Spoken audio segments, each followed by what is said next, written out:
Welcome students. आज हम सीख रहे हैं एलिमिनेशन मेथड। क्या किस लिए एलिमिनेशन मेथड सीखेंगे? एक्स और वाई की वैल्यू को फाइंड आउट करने के लिए। मतलब हमें एक्स और वाई की वैल्यूज फाइंड आउट करनी है, लेकिन यूज करना है एलिमिनेशन मेथड। अच्छा, एक बात बता दूं स्टूडेंट्स कि हम ना सब्स्टिट्यूशन मेथड से बहुत इजीली फाइंड आउट कर सकते हैं। वो स्टूडेंट को कंफ्यूज भी नहीं करता, लेकिन वो मैं आपको करवाऊंगी नेक्स्ट वीडियो में। अभी मैं आपको एलिमिनेशन मेथड बता रही हूँ। एलिमिनेशन मेथड इसलिए बता रही हूँ स्टूडेंट्स के कुछ क्वेश्चन की रिक्वायरमेंट ही होती है कि आप इसको एलिमिनेशन मेथड से ही सॉल्व करें। तो चलिए हम करते हैं। ठीक है स्टूडेंट्स, अब ऐसा है कि आप लोग कॉपी पेंसिल ले लें, और अगर कॉपी पेंसिल नहीं भी है तो भी कोई बात नहीं। इतना इजी क्वेश्चन है कि आप इसे समझ लेंगे तो कॉपी डाउन खुद ही कर सकते हैं, खुद सॉल्व कर सकते हैं।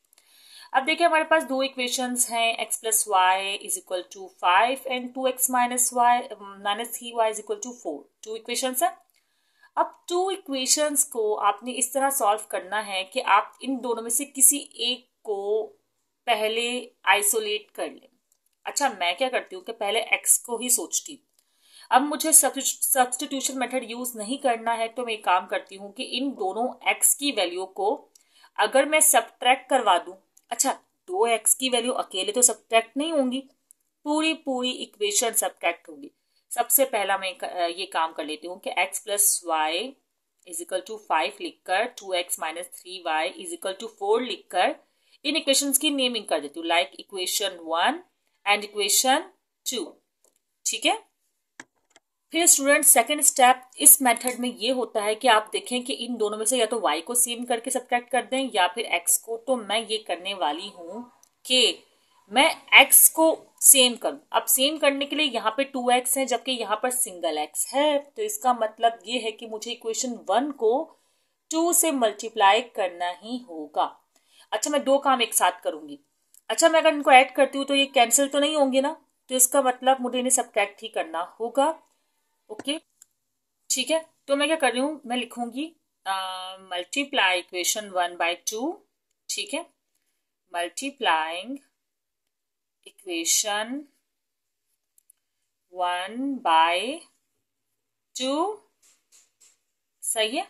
पहला काम ये कर लेती हूँ, मैं मल्टीप्लाई कर रही हूँ 2x, पूरी इक्वेशन को मल्टीप्लाई करेंगे, फिर 2y jar 2y and 2 5 jar 10। ठीक है, एंड सब्ट्रैक्ट करना है इस इक्वेशन 2 से, एंड सब्ट्रैक्ट दिस। ये मैंने क्या लिखने की कोशिश की, ignore it. Subtract by equation 2। ठीक है, मल्टीप्लाई के बाद मुझे सब्ट्रैक्ट करना, या चाहे तो मल्टीप्लाई कर लें देन इसको इक्वेशन 3 नाम देकर इक्वेशन 2 एंड 3 को सब्ट्रैक्ट कर दें। ठीक है, ये हो गया 2x माइनस 3y एंड 4। अब सब्ट्रैक्ट का तो रूल आपको पता ही होगा ना अलजेब्रा में। क्या होता है कि आपको करना है, साइन चेंज करने होते हैं। ये पॉजिटिव का है तो ये नेगेटिव, ये नेगेटिव है तो पॉजिटिव, ये पॉजिटिव है तो नेगेटिव। ठीक है, अब क्या करेंगे, 2x से 2x हो जाएगा cancel because plus minus minus, and ये हो जाएगा 5y because plus plus plus and 2 3 are 5।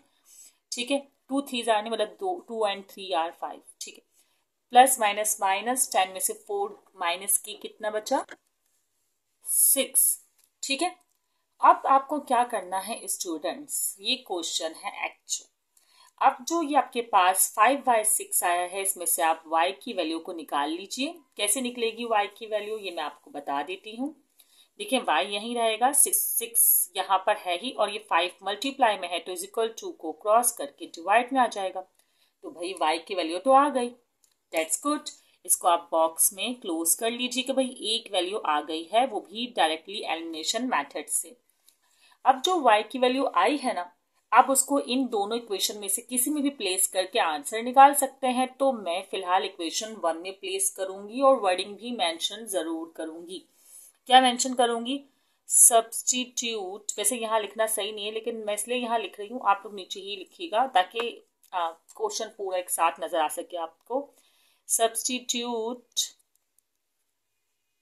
y is equal to 6/5. Here substitute the value of 5 in equation 1। कोई एतराज? बिल्कुल नहीं होगा आपको एतराज। ठीक है, इस इक्वेशन में पुट करना है। x अपनी जगह पे ऐसे ही मौजूद, y की जगह मैंने 6/5 लिख लिया है एंड 5 तो है। अब क्या करना है, अब जो ये 5 है, बल्कि नहीं, जो ये 6/5 है ये पूरा मूव होके माइनस का 6/5 हो जाएगा। कैसे, देखें 5 तो ऑलरेडी यहाँ था, ये पॉजिटिव का था, ये माइनस का 6/5 हो गया। अब क्या करना है आपको, अब आपको एलसीएम करना है। आपको पता है यहाँ कुछ नहीं है तो 1 है, तो आप करेंगे 5 5 25 और 1 6 6 क्रॉस मल्टीप्लाई, बिकॉज ए की तो वैल्यू है, प्राइम नंबर है। 5 1 5, या जो भी आपको एलसीएम मेथड आता है आप उसे यूज कर सकते हैं। 25 में से 6 को करिए माइनस, तो आपके पास आ जाएगा 19, ठीक है, और 5 तो है ही, तो ये आपके पास आ गई x की वैल्यू। तो हमें x और y की वैल्यूज ही फाइंड करनी थी, वो भी एलिमिनेशन मेथड से। तो ये है एलिमिनेशन मेथड और x और y की वैल्यूज मालूम हो गई हैं। तो आप लोग चाहे तो स्क्रीनशॉट क्लिक कर लीजिए, और अगर कोई बात समझ में नहीं आई है तो वीडियो को दोबारा रिवर्स करके अब देख लिए, अब जरूर समझ में आएगा। कोशिश तो यही की है कि एक एक चीज को जो है वो डिटेल में बताया जाए। अगर आपने चैनल सब्सक्राइब नहीं किया है तो कर लीजिएगा। और इसके अलावा मैं ये बताना चाहती हूँ कि मैंने डिफरेंट सेशंस जो है करवाए हुए हैं, जैसे फैक्टराइजेशन पे सीरीज बनाई हुई है, और मैट्रिसेस पर है, स्टैटिस्टिक्स पर है, सेट्स पर, ट्रिग्नोमेट्रिक्स पर, डिफरेंट थ्योरम्स पर। तो आप लोग प्लेलिस्ट में जाके देख सकते हैं, क्लास 10 क्लास 9 में अलग अलग मौजूद है। उसके अलावा सेकेंडरी और प्राइमरी सेक्शंस के लिए भी कुछ वीडियोस मैंने बनाई हुई है, तो आप लोग कुछ सीखना चाहें तो उन वीडियोस को जो है देख सकते हैं। वीडियो पसंद आई तो लाइक ज़रूर कर दीजिएगा, दोस्तों को शेयर कर दीजिएगा, दुआ में याद रखिएगा। अल्लाह हाफिज।